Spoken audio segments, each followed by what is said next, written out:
Every Thanksgiving, millions of Americans hit the road, hit the bottle, hit the stores, or unfortunately hit something else entirely. And your NG911 network? Well, that gets carved up like a holiday bird. We're talking corridor surges, IoT noise, and why ECC traffic skyrockets 22 minutes after people sit down for dinner. Buckle up, the turkey test starts now, right here on TiPS, Today in Public Safety. Welcome to TiPS, Today in Public Safety, your go-to podcast for today's breaking stories and public safety news. Here's your host, Fletch, with today's tips. Welcome to TiPS, Today in Public Safety. This is Fletch, oven roasted, NEMA certified, and an ENP. And every Monday, Wednesday, and Friday, I bring you the latest and occasionally stuffed with cranberries take on emergency communications. Today's episode is holiday themed. We're diving into the next generation 911 Turkey Test, the annual stress event where PSAPs, ECCs, and NG911 networks will once again get hit with one of the weirdest and most predictable surge patterns of the entire year. From post-dinner medical spikes, drunk driving surges, and packet congestion on the network, Thanksgiving week is always Murphy's Law with a side of gravy. Why Thanksgiving creates the perfect storm. Thanksgiving's got more predictable public safety patterns than almost any other holiday, except of course 8 to 8:30 on the 4th of July. What time do the fireworks start? First, you have travel surges. More than 55 million people are on the roads. That means more MVCs, more stranded motorists, and more roadside assistance calls. Then you've got alcohol and family tension, always a winning combination for law enforcement. And of course, you've got the kitchen casualties. More than 4,000 cooking fires nationally. And thank you TikTok the day after for a recap on all the turkey deep fryers, space heaters, and creative culinary chaos. Finally, the medical calls. Cardiac events spike post-meal due to overexertion, high sodium, and cold weather. And then underneath all of that human chaos sits your NG911 network, which needs to auto-scale, route, and ingest more data than any typical day of the year. NG911 load balancing, when the bird goes sideways. Thanksgiving will reveal weaknesses that normal days will hide. You've got single EMS region surge behaviors. That's when an entire corridor like I-95, I-80, and I-5 goes redline. Calls cluster geographically, but overload disparately across ECCs. Then you've got your legacy 911 versus NG911 hybrid failures. Localities that are running in mixed mode could experience things like inconsistent anti-alley updates, uneven location accuracy, selective-router overflow, and even callback failures due to network congestion.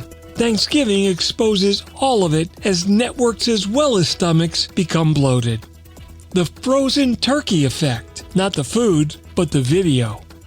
When you have a ton of bystanders all uploading the same 4K crash video over a saturated cell tower, frames will start to freeze, SIP packets may drop, and your ECC starts to experience stuttered or partial media streams. Number 3 is IoT device overreporting. Just like the proliferation of cell phones increased ECC traffic exponentially because of more phones in more hands, now vehicles, smartwatches, and airbag sensors, along with fall detection devices, are all triggering at volume. Sure, it's great data until it all starts coming in at once.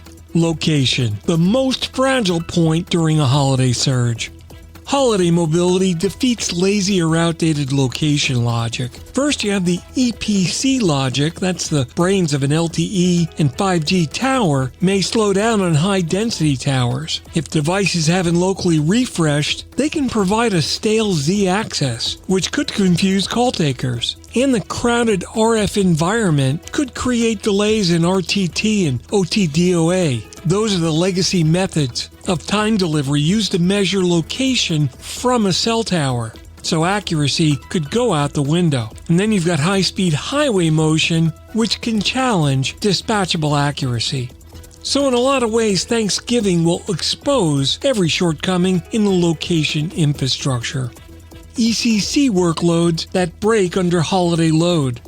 Understaffed ECCs can be susceptible to things like call taker overruns. On an average day, a call taker may spend 2 to 3 minutes on an MVC call. Thanksgiving can often increase this to 8 to 10 minutes due to multi-vehicle pileups and the unfamiliarity of the area for the caller. Then you've got saturated radio channels. Law, fire, EMS have all stepped up the number of units that are active at any one time. That creates RF congestion. And then you've got 911 overflow routing. Yeah, that works beautifully until a misaligned rule starts sending all calls to one PSAP that didn't plan for it. The Turkey Test. What really breaks? Now, from what I've seen and heard over the past many years and what people have told me, the things that break the most include stale GIS data on holiday closures, providing the wrong mile markers, carrier congestion that creates reduced accuracy levels, ECCs without modern media handling start getting video backlogs, and even selective routers can get brittle under corridor surges. Can you spell derecho? I know Fairfax can. And you can have things like CAD import failures coming from malformed PIDFlow or media metadata, and overloaded telematics gateways that are funneling too much data too fast into the system. It's never the turkey. It always seems to be the infrastructure. So when you think about it, Thanksgiving is the one time a year where predictability meets fragility. We know what's coming. Surges, crashes, cooking fires, medical spikes. Yet too many jurisdictions still rely on systems that were never designed to carry this much multimedia, mobility, and automated sensor traffic. Not to mention the huge call volume. Surviving the test. So if your NG911 stack survives the turkey test, congratulations. You're probably well on your way to being future ready. But if it doesn't, well, at least Thanksgiving only comes once a year. But remember, NG911 traffic in 2026 and beyond, well, that's right around the corner, and it's where it might feel like Thanksgiving Day every day. That wraps up today's episode of TiPS, Today in Public Safety. Thanks so much for listening, and I hope we opened your eyes to a few more things to look at. For more updates and insights, remember to follow me on social media at Fletch911. You can visit 911tips.com, where you'll find a complete archive of all of my previous episodes. My professional site's at Fletch911.com. Stay safe. Thanks so much for listening, and if you're in public safety, thanks for what you do every single day. We'll catch you next time. Take care. You've been listening to TiPS, Today in Public Safety, your go-to podcast for today's breaking stories and public safety news. Hosted by Fletch and available every Monday, Wednesday, and Friday. Catch past episodes on 911tips.com. Be sure to like and subscribe, and remember to join us each week for the latest on NG911. I am Spider Harrison, the official 911 voiceover dude. Catch me on Sirius XM on various channels, including 90s on 9, the 10 spot, and on the Weekend Countdown on Hits 1. Or don't regret it for the rest of your life. Either way, I'm good.